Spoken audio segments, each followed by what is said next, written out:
제 이름은 이정남, 올해 62살이다. 지금은 퇴직한 상태지만 한때는 구청에서 일하며 소위 말하는 공무원 인생을 살아왔다. 34년간 한결같이 같은 시간에 출근하고 같은 시간에 퇴근하고 같은 옷을 입고 같은 자리에 앉는 삶. 누군가는 그런 삶을 지루하다 말하겠지만 나는 그 안정이 좋았다. 내 곁에는 늘 같은 여자가 있었다. 아내 선영이다. 29에 결혼해 지금까지 33년을 함께 살아왔다.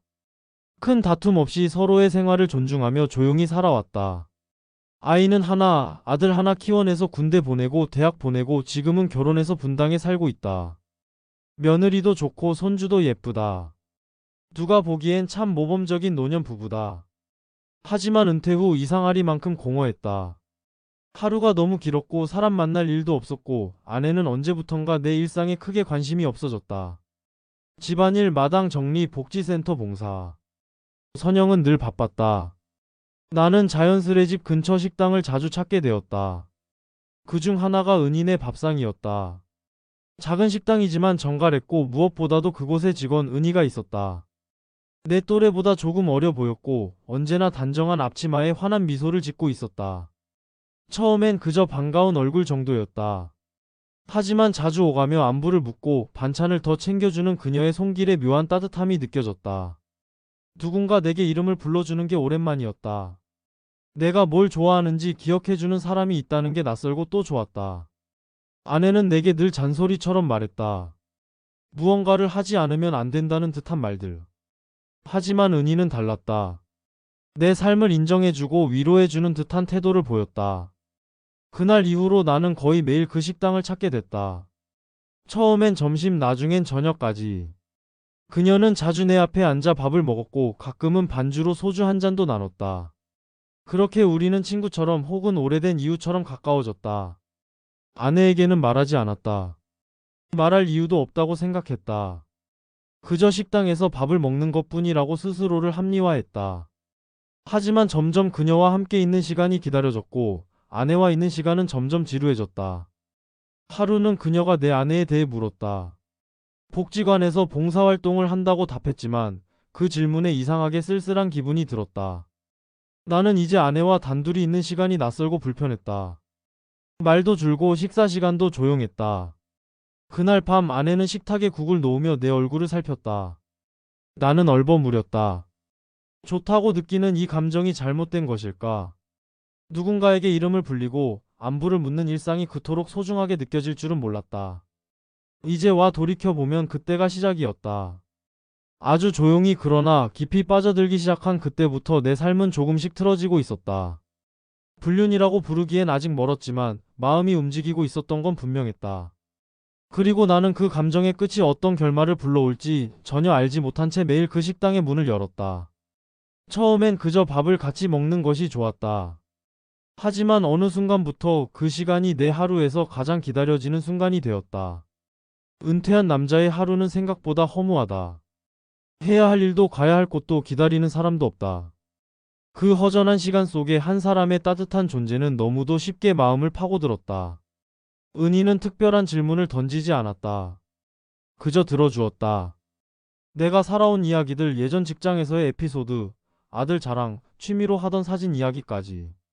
아내조차 한 번도 귀 기울여주지 않았던 그런 사소한 이야기들을 그녀는 고개를 끄덕이며 들어주었다. 그 작은 관심이 내 마음속에 잔잔한 울림을 남겼다. 나는 점점 그녀의 눈빛에, 표정에 민감해지기 시작했다.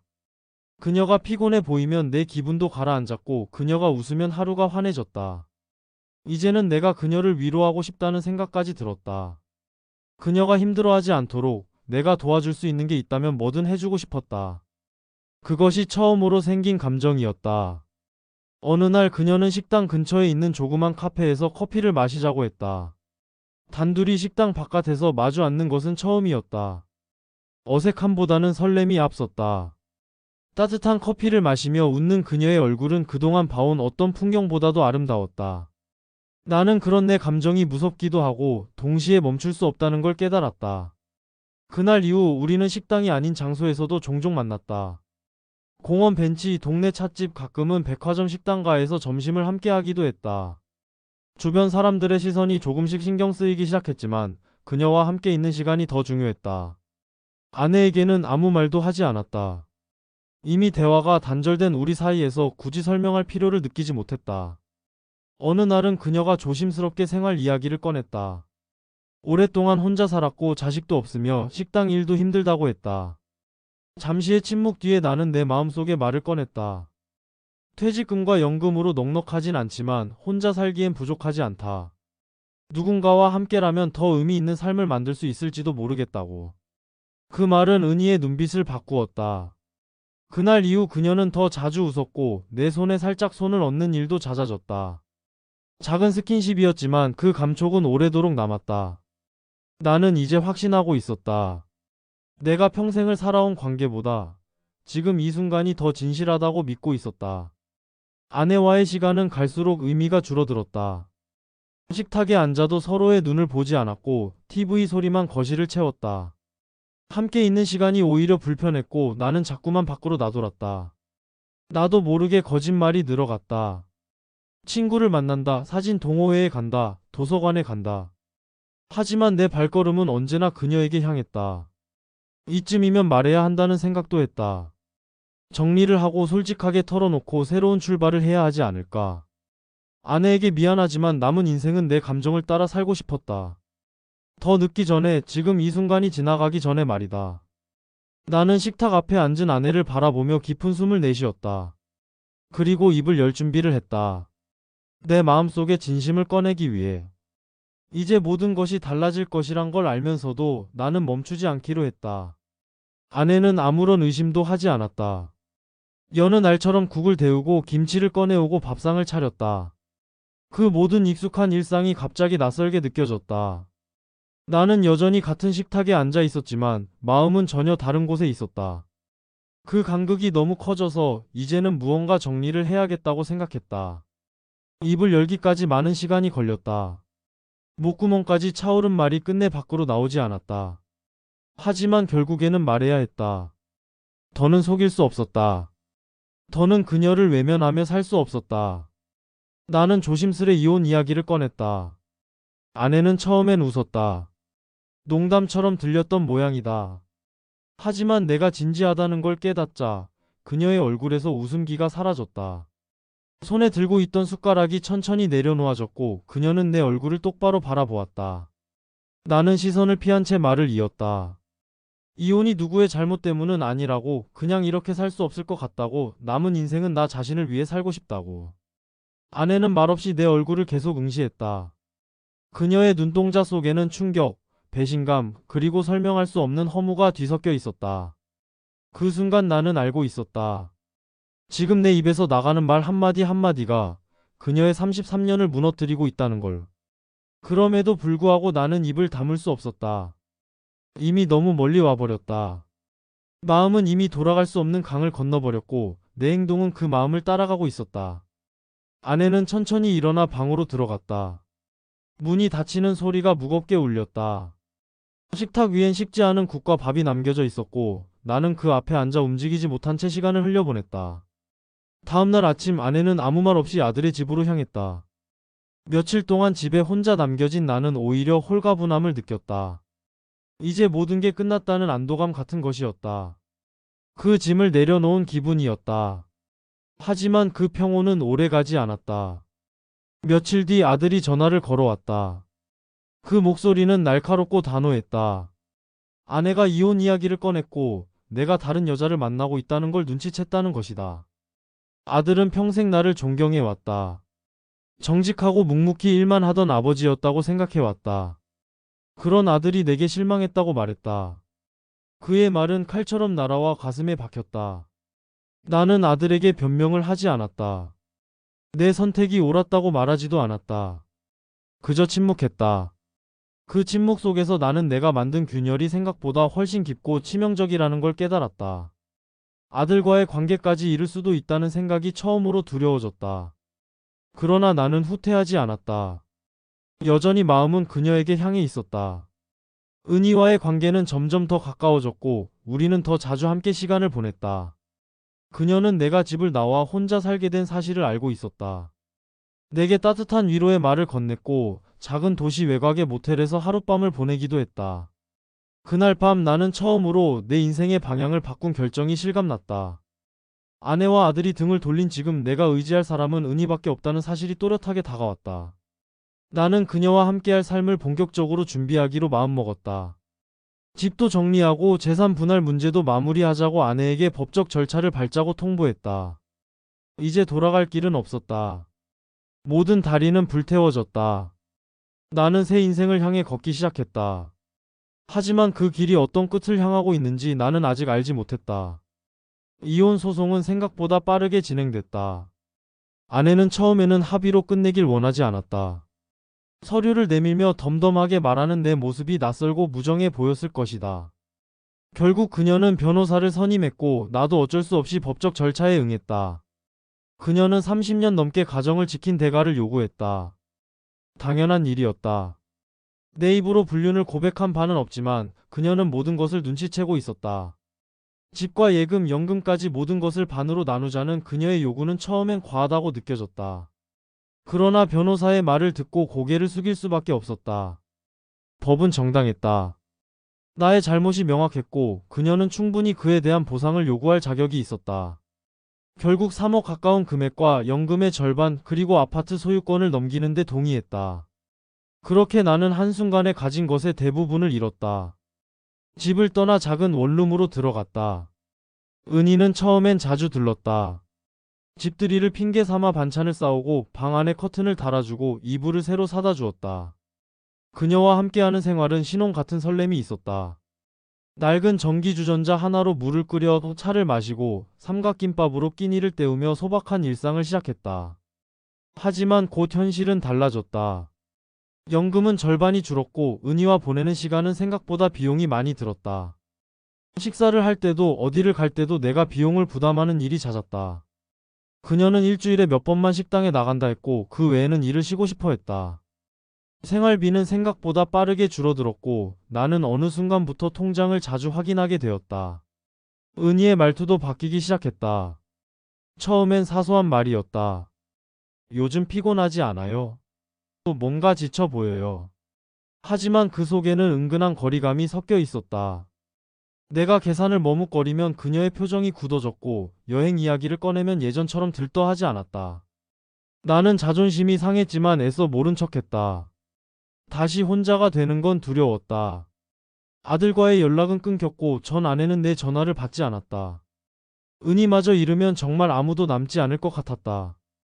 그 생각은 나를 조급하게 만들었다. 그해 가을 은희의 생일이 다가왔다. 나는 적금을 깼다. 그녀를 위해 목걸이를 하나 샀고 조그만 한정식집을 예약했다.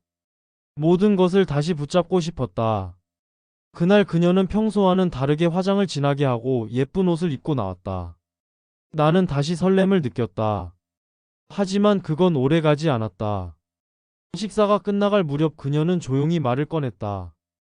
요즘 일이 힘들다고 했다. 미래에 대해 생각해보게 된다고 했다. 그리고 무엇보다 지금 우리 관계에 대해 다시 생각하고 싶다고 했다. 나는 무슨 뜻이냐 물었지만 그녀는 더 말하지 않았다. 조용히 자리에서 일어났고 내 손에 남겨진 건 계산서뿐이었다. 그날 밤 나는 원룸에 혼자 앉아 조명을 끄고 앉아 있었다.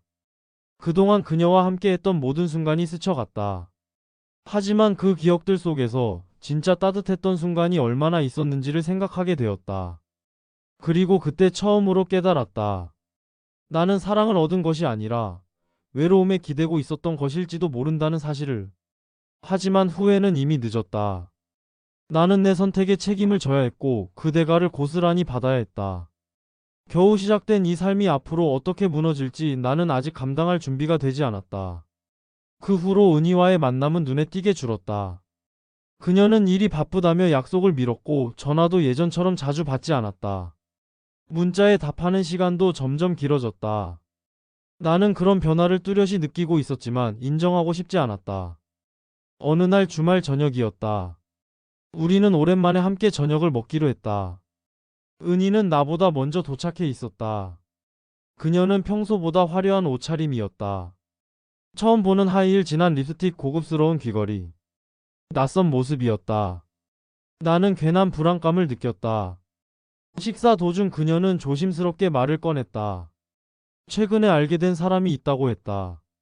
문화센터에서 알게 된 이사장이라고 했다. 이야기는 길지 않았지만 나는 모든 것을 이해했다. 그녀는 더 이상 나에게 마음이 없다는 것을. 말은 하지 않았지만 그 남자가 지금의 나보다 젊고 경제적으로 여유가 있다는 것도 알 수 있었다. 그날 밤 은희는 마지막 인사를 남겼다. 연락은 하지 않겠다고 자신도 마음이 복잡하다고 했다. 나는 어떤 말도 할 수 없었다. 붙잡고 싶었지만 그럴 자격이 없다고 느꼈다. 그동안 내가 한 선택들이 모두 떠올랐다. 나는 모든 것을 잃고 이제 또 하나를 떠나 보내야 했다. 은희가 떠난 후 나는 며칠 동안 방 안에 틀어박혀 지냈다. 식사도 하지 않고 전화도 받지 않았다. 거울 속에 나는 몰라보게 초췌해져 있었다.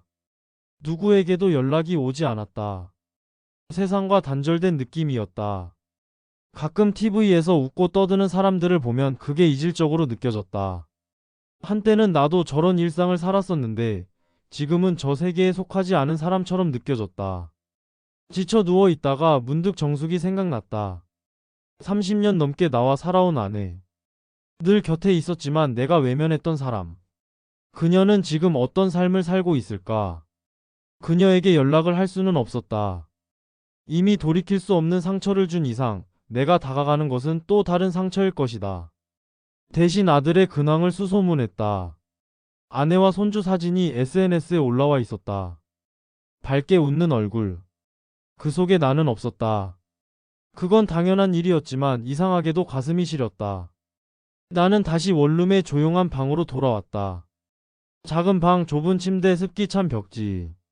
그 안에서 나는 내 인생의 잘못된 선택을 곱씹고 있었다. 그리고 점점 더 자각했다. 사랑이라고 믿었던 것은 결국 외로움에 기대어 만든 환상이었다는 것을. 그날 이후 나는 매일 같은 일상을 반복했다. 늦게 일어나고 습기 찬 방에서 인스턴트 음식을 데워 먹고 혼자 TV를 켰다. 간혹 산책을 나가지만 그조차도 몸이 따라주지 않았다. 병원에서는 고혈압과 당뇨 수치가 나빠졌다고 했다. 약을 늘려야 했다. 몸이 점점 무너지고 있었다. 나는 느리게 무너져가고 있었다. 누구에게도 알리지 않은 채 조용히 아주 천천히 사라지는 기분이었다. 그 무너짐 속에서 나는 내 과거를 하나씩 되짚었다. 내가 무엇을 버렸는지, 무엇을 잃었는지, 그리고 그것이 과연 얻을 만한 가치가 있었는지를. 그 질문에 나는 아직 답하지 못하고 있었다. 그리고 아마도 평생 그 답을 찾지 못할지도 모른다. 그렇게 몇 달이 흘렀다.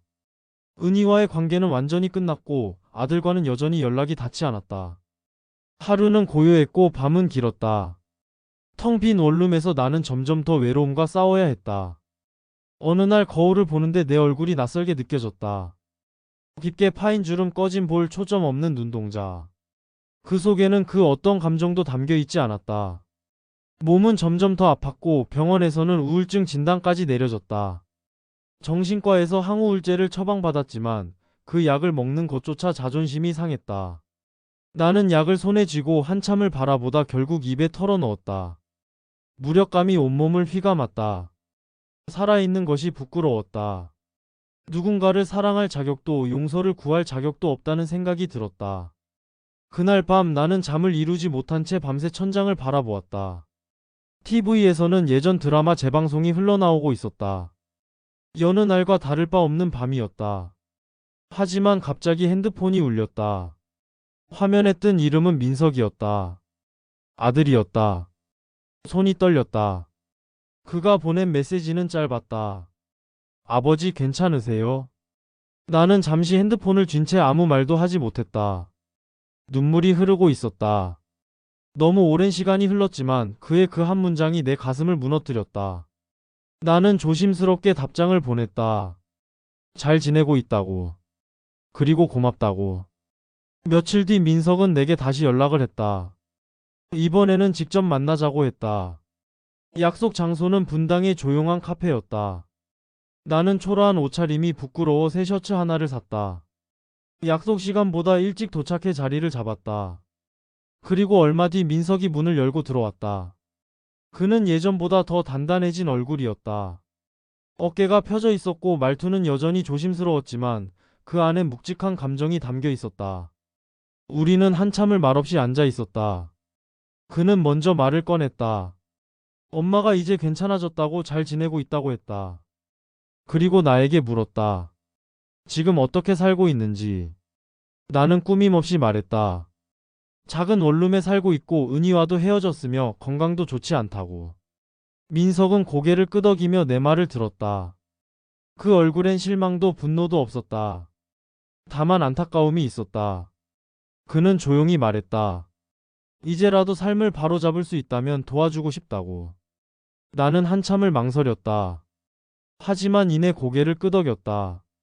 그 말이 구원의 손길처럼 느껴졌기 때문이다. 아들이 내 삶에 다시 손을 내밀어 준 것이다. 그것만으로도 너무 고마웠다. 그날 이후 우리는 가끔씩 연락을 주고받았다. 민석은 내가 사는 곳 근처에 작은 아파트를 알아봐 주겠다고 했고 생활비를 조금 보태주겠다고도 했다. 나는 그것을 쉽게 받아들일 수 없었지만 이번만큼은 고집을 부리지 않기로 했다. 그날 밤 나는 오랜만에 편안히 잠들 수 있었다. 작고 초라한 방 아니었지만 그날의 잠은 깊고 따뜻했다. 처음으로 다시 살아갈 수 있을 것 같은 기분이 들었다. 나는 내 삶의 마지막을 이제라도 의미 있게 바꾸고 싶었다. 민석과의 관계는 조금씩 회복되어 갔다. 완전한 용서도 이전처럼 따뜻한 부자지간도 아니었지만 최소한 서로를 걱정하는 사이는 되었다. 그는 가끔 전화를 걸어 근황을 물었고 함께 식사를 하자며 연락하기도 했다. 식당에서 밥을 먹으며 손주의 사진을 보여줄 땐 그저 바라만 봐도 웃음이 났다. 나는 아들이 권한 대로 원룸에서 조금 더 넓은 원룸으로 이사했다. 복지관에서 진행하는 무료 한글 교실에 자원봉사자로 등록했고 동네 어르신들과 함께 시간을 보내기 시작했다. 오랜 공무원 생활의 습관 때문인지 서류 정리나 문서 작성 같은 일을 돕는 데 익숙했고 사람들은 고마워했다. 그렇게 조금씩 삶의 결을 다시 세워나가던 어느 날 나는 동네 대형마트 앞에서 익숙한 뒷모습을 보았다.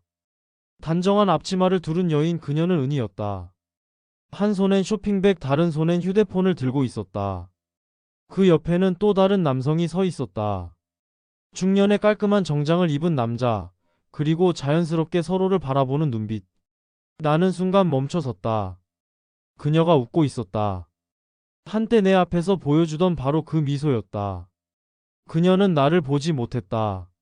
나는 그 자리에 그대로 서 있다가 조용히 방향을 틀었다. 뒤돌아 걷는 동안 아무 생각도 들지 않았다. 기분이 어떤지도 느껴지지 않았다.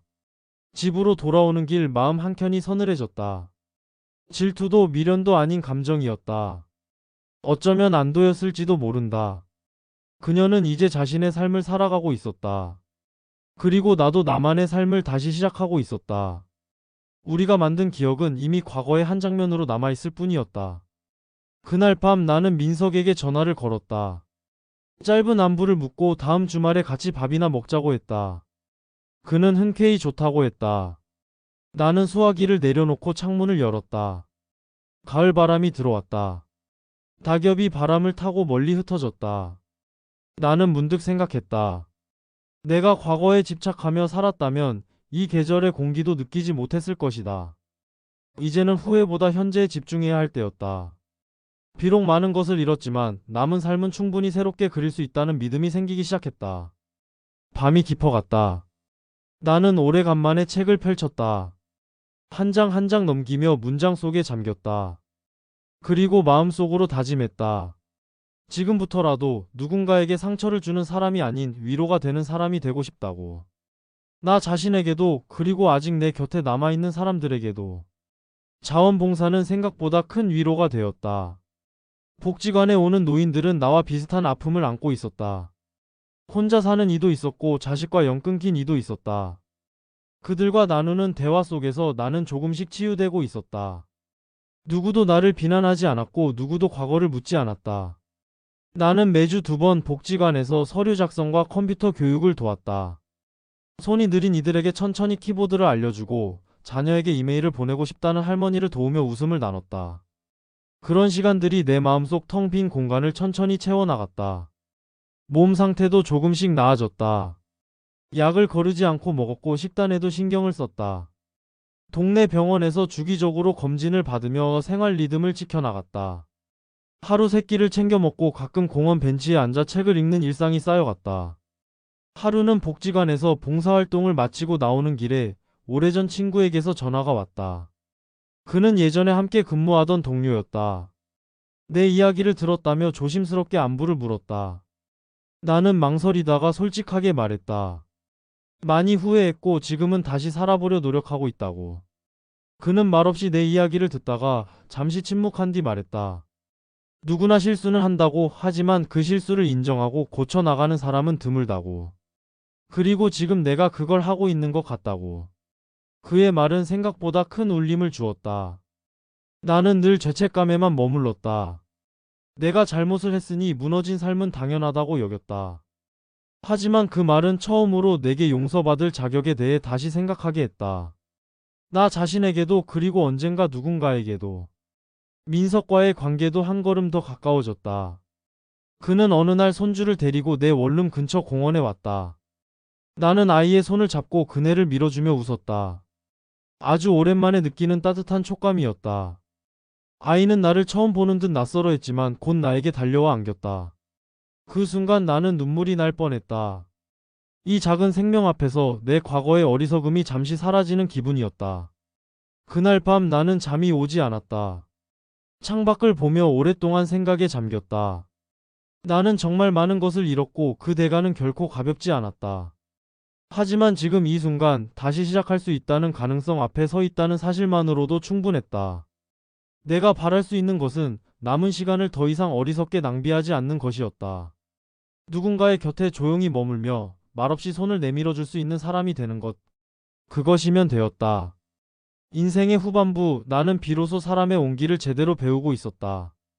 겨울이 다가오자 복지관의 분위기도 달라졌다. 난방비 문제로 운영 시간이 줄었고 자원봉사자들도 점점 줄어들었다. 그래도 나는 계속해서 나갔다. 집 안에만 있으면 마음이 무거워졌고 누군가와 함께 있는 시간이 삶의 버팀목처럼 느껴졌기 때문이다. 어느 날 복지관 한쪽에서 작은 음악회가 열렸다. 지역 동호회에서 연주를 왔고 나는 행사 준비를 도왔다. 관객석을 정리하고 의자를 옮기며 땀이 흘렀다. 힘들었지만 오랜만에 활기를 느낄 수 있었다. 공연이 시작되었고 낯익은 노래들이 흘러나왔다. 어르신들이 박수를 치며 따라 부를 때 나는 조용히 그 장면을 바라보았다. 그 순간 마음 한켠에서 묘한 평온함이 밀려왔다. 공연이 끝나고 정리하던 중 한 어르신이 다가와 고맙다고 인사했다. 서투른 발음으로 당신 덕분에 오늘 기분이 참 좋았소라고 말하며 내 손을 잡았다. 나는 웃으며 고개를 숙였다. 그 짧은 인사가 깊은 울림을 남겼다. 누군가의 하루에 내가 작은 기쁨을 줄 수 있다는 사실, 그건 예전엔 한 번도 느껴보지 못한 감정이었다. 퇴근길에 버스를 타고 오던 중 나는 창밖을 바라보았다. 거리의 가로수에는 조명이 켜져 있었고 사람들은 두툼한 외투를 입고 걸어가고 있었다. 나도 목도리를 동여매며 버스에서 내렸다. 한 걸음 한 걸음 바닥에 닿는 발자국이 생경하게 느껴졌다. 지금 이 길을 걷고 있는 내가 이전의 나와는 다른 사람처럼 느껴졌다. 집에 도착해 조용한 방 안에 앉았다. 오래된 앨범을 꺼내 펼쳤다. 아내와 함께 찍은 사진, 아들과 함께 놀러 갔던 바닷가, 정숙이 젊은 시절 입었던 한복 차림. 나는 한 장 한 장 넘기며 사진 속의 시간들을 천천히 되짚었다. 그 안에 나는 분명 행복해 보였다. 그 시절의 따뜻함을 나는 왜 그렇게 쉽게 놓아버렸을까? 과거는 바꿀 수 없지만 그 기억을 품고 살아갈 수는 있다. 내가 누군가의 남편이었고 아버지였고 동료였다는 사실은 변하지 않는다. 실수와 후회로 가득한 날들이 있었지만 지금 이 순간 나는 다시 무언가를 만들어가고 있다. 그것만으로도 내 삶은 의미가 있다. 민석에게서 연락이 왔다. 주말에 아이가 첫 피아노 연주회를 한다고 했다. 나는 망설임 없이 가겠다고 했다. 옷장을 열고 가장 깔끔한 셔츠를 꺼냈다. 거울 앞에 서서 단정하게 단추를 채우며 스스로에게 말했다. 다시 기회를 얻은 인생, 이제는 버리지 않겠다고.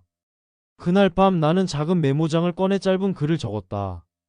나를 향한 짧은 편지였다. 실수는 용서받기 어렵지만 다시 시작하는 용기는 누구에게나 주어질 수 있다. 그 문장을 천천히 읽으며 나는 스탠드를 끄고 조용히 눈을 감았다. 연주회 날 나는 아침부터 서둘렀다. 구두를 닦고 셔츠에 다림질을 했다. 모처럼 날씨도 맑았다. 햇살은 포근했고 겨울 공기 속에서도 따뜻함이 느껴졌다. 공연장이 있는 문화센터까지는 버스를 2번 갈아타야 했지만 그 길이 전혀 지루하지 않았다. 공연장에는 이미 가족 단위의 사람들이 모여 있었다. 아이들은 설렘에 들떠 있었고 부모들은 3355 사진을 찍고 있었다.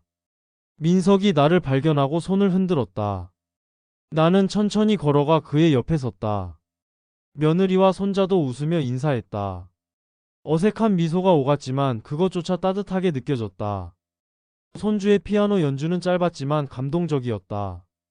작은 손으로 또박또박 건반을 누르는 모습에 나는 이유도 없이 눈물이 고였다. 나도 누군가의 자랑스러운 존재였던 시절이 있었다. 그리고 지금은 늦게나마 그 관계를 회복하고 있다는 사실이 마음을 먹먹하게 했다. 공연이 끝난 후 우리는 근처 식당으로 향했다. 오랜만에 내 식구가 함께한 식사였다. 민석은 나에게 조심스럽게 제안을 했다. 집 근처에 있는 작은 아파트로 이사하지 않겠냐는 것이었다. 좀 더 따뜻한 집, 왕래하기 쉬운 거리. 나는 잠시 생각하다 고개를 끄덕였다. 더 이상 혼자 살아가는 것이 미덕이라고 믿을 필요는 없었다. 이삿날 민석과 그의 친구들이 짐을 옮겨주었다. 새 아파트는 작지만 햇살이 잘 들었고 바로 앞에 공원이 있어 산책하기 좋았다. 방 한켠에는 책상이 있었고 그 위에 손주가 그린 그림이 놓여 있었다. 그 그림 속에서 나는 웃고 있었다. 그건 내가 정말 오랜만에 본 내 미소였다. 그날 밤 나는 처음으로 편지를 썼다. 정숙에게 쓰는 편지였다. 보내지 않을 편지였지만 마음속에 말을 꺼내고 싶었다. 나는 그녀에게 미안하다고 그리고 고맙다고 적었다. 한결같이 살아준 그녀 덕분에 내 삶의 절반이 안정될 수 있었다고. 지금이라도 그녀가 행복하길 바란다는 말로 편지를 마무리했다. 편지를 접어 서랍 속에 넣었다. 마음 한켠이 무거웠지만 동시에 정리된 듯한 기분이었다. 이제는 과거를 바라보는 눈이 달라졌다.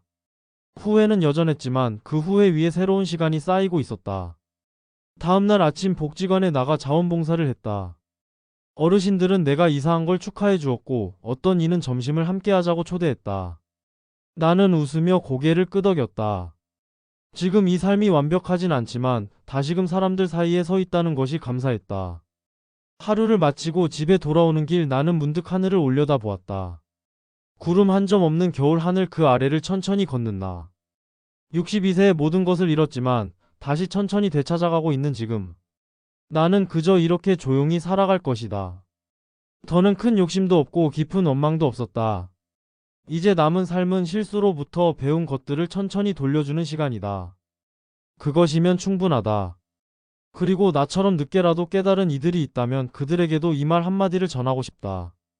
인생의 끝에서 가장 중요한 건 결국 함께 나누는 따뜻함이라는 걸. 이 이야기는 한 남자의 후회로 시작된 고백이자 또 하나의 새로운 시작을 향한 여정이었습니다. 누군가는 이기적인 선택이었다고 말할지도 모릅니다.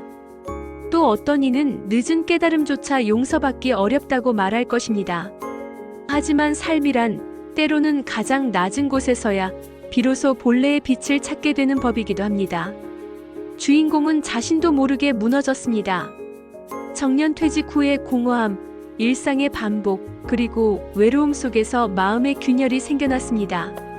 사랑이라 믿었던 관계는 결국 상실로 이어졌고 그는 가족도 안정도 신뢰도 모두 잃었습니다. 하지만 그 깊은 어둠 속에서도 한 줄기 빛은 있었습니다. 아들의 용기 있는 손길, 손주의 맑은 눈빛, 그리고 이름 없는 어르신들의 따뜻한 손.